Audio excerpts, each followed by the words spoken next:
durante o último ano nós pinta hopi casa, nós ferro hopi casa de pueblo em diferentes bairros, e aí nós iniciamos o programa aqui. É um programa de FCA junto com o bairro e está assim duas coisas parelho.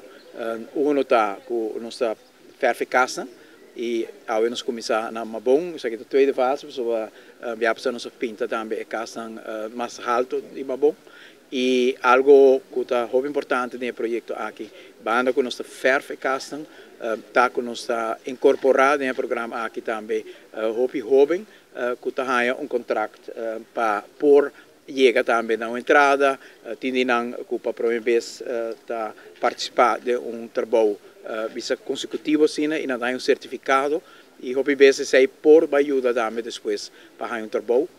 Sente tremendo trabalho de guia jovem e junto com o bairro nós purva de criar ambiente de viagem dentro do bairro para trazer também sentido de optimismo, de convivência e isso aqui tudo ajuda também dentro ambiente de bairro.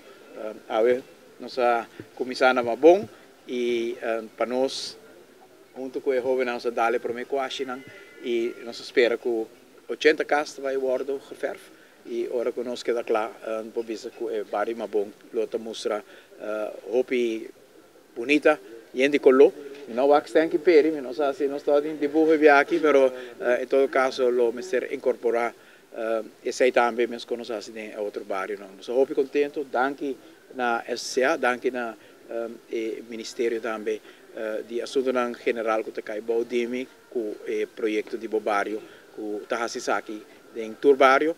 Nós trabalhamos aqui para o Congo e foi o Congo nós vai caravana. Dus o projeto da full swing a trovi.